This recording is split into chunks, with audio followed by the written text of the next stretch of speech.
sahabat-sahabat properti, saya kembali lagi di sini jadikan berbeda untuk membawa kita mereview satu rumah yang ada di kawasan Lenti. Nah, sahabat-sahabat, saya tepat saat ini ada di salah satu cluster di kawasan The Park Lenti. Siapa sih yang nggak tahu kawasan The Park? Kawasan The Park ini termasuk kawasan premium yang ada di BSD yang terdiri dari beberapa cluster elitnya. Nah, saya tepat salah satu marketnya dan di belakang saya ini adalah rumah yang mau saya review di atas tanah 170 meter persegi. Nah, sahabat-sahabat yang bertanya, rumah ini menghadap ke arah mana? Arah mata anginnya adalah ke selatan. Nah, di belakang saya ini adalah carport dari rumah ini. Carportnya sendiri itu memuat sampai 2 mobil. Kita bisa lihat di sini untuk kiri dan kanannya memuat carportnya. Dan di belakang carport yang di sebelah sini itu adalah garasi. Nah, kalau sahabat-sahabat yang mau menggunakan ini sebagai garasi, tinggal ditutup aja atas dan juga depannya. Ruangan ini bisa dijadikan sebagai teras, bisa ditaruh positable di tempat ini. Nah, di sebelah kanan saya ini adalah tamannya, jadi nggak semuanya carport, ada bagian yang bisa dijadikan sebagai taman atau taman depan atau liar. Nah, sahabat-sahabat, saya udah masuk ke bagian dalam dari rumah ini. Ini adalah pintu utamanya. Pintu utamanya kita bisa lihat dari warnanya ini terbuat dari kayu. Nah, pada saat saya masuk, saya tuh diberikan satu ruangan. Ruangan ini kita bisa jadikan sebagai living area atau juga bisa dijadikan sebagai family area. Nah, di depannya ini ada disediakan kaca ya. Jadi kacanya sebesar dan selebar ukuran dari ruangan ini. Jadi cukup besar. Jadi kalau sampai pagi-pagi ingin membuka curtainnya, ini cahaya bisa masuk. Dan juga bisa dibuka juga jendelanya karena ini adalah actually jendela yang ada di sebelah kanan kirinya.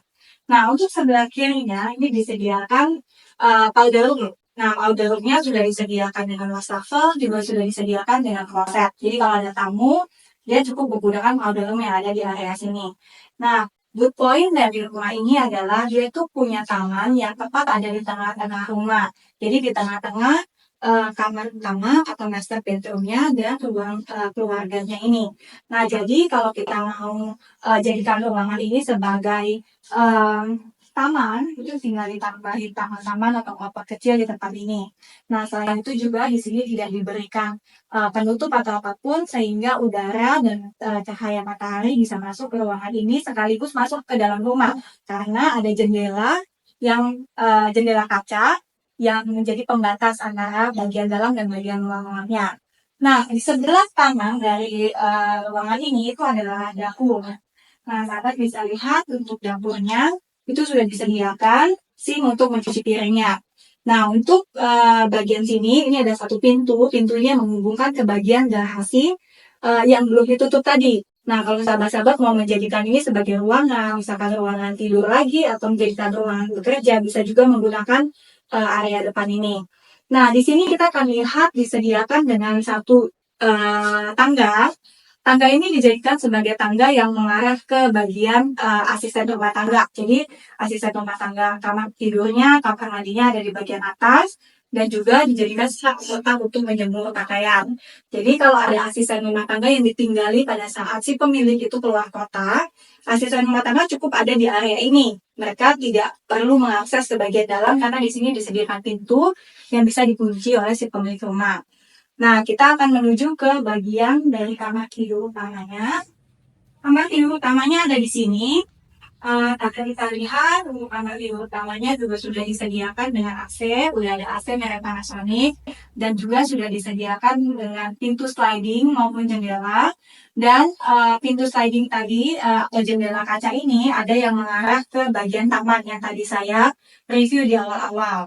Nah, untuk kamar tidur utamanya ini sudah mempunyai master bedroomnya ini sendiri sudah mempunyai kamar mandi yang ada di bagian dalam. Kamar mandinya sudah disediakan kloset, wastafel, dan juga shower yang sudah disediakan dengan pembatas kaca untuk bagian showernya. Nah, kamar tidur yang ada di lantai pertama ini adalah cuma satu, dan dua kamar tidur yang lain ada di lantai atas. Kita akan menuju ke lantai atas. Saat ini saya ada di lantai 1 dan sedang menuju ke bagian lantai kedua dari rumah ini. Sahabat bisa lihat sudah disediakan dengan handle. Handle-nya ini terbuat dari handle kayu dan untuk lantainya ini juga adalah lantai kayu. Nah, di sini juga sudah diberikan seperti pembatas. Jadi kalau misalkan ada anak-anak ini sudah diberikan pembatas sehingga nggak jatuh ke bagian bawah. Nah, kita akan menuju ke lantai kedua. Lantai kedua terdiri dari 2 kamar tidur dan 1 kamar mandi. Nah, di sini adalah kamar tidur pertama yang ada di lantai kedua. Nah, sahabat bisa lihat disediakan jendela. Jendelanya ini selebar dari ruangan ini. Menurut saya ukuran kamar tidur anak yang pertama dan kamar tidur anak yang kedua ini slightly sama. Jadi, ini juga disediakan sama jendela juga, jendela kaca, dan juga lebarnya selebar ruangan ini, dan juga sudah disediakan airport. Jadi, kita tinggal menyediakan bed dan juga lemari pakaian untuk anak-anak. Nah, kamar mandinya ada di mana? Kamar mandinya ada tepat di sini, di sebelah kamar tidur yang pertama dan kamar tidur yang kedua. Nah, kamar mandinya juga sudah disediakan shower.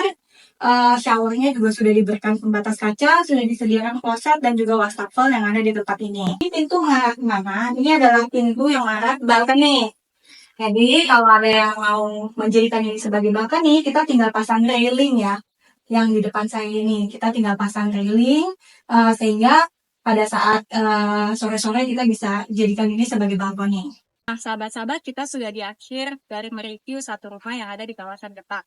Saya akan men-summarize sedikit apa yang tadi kita lihat dari rumah ini. Tanahnya itu ada di 170 meter persegi dengan luas bangunannya itu adalah 116 meter persegi. Dibuka di harga 3,2 M negotiable. Jadi kalau sahabat-sahabat yang sedang mencari rumah di kawasan BSD bisa segera menghubungi saya karena rumah ini sangat baik sekali untuk dilirik. Nah, WhatsApp saya ada di bawah ini. Sahabat bisa menghubungi WhatsApp saya. Dan untuk yang belum mensubscribe YouTube channel saya bisa di-subscribe dan dinyalakan loncengnya untuk mendapatkan notifikasi dari video-video saya selanjutnya. Terima kasih sudah mengikuti saya hari ini dan sampai jumpa di next video. Bye!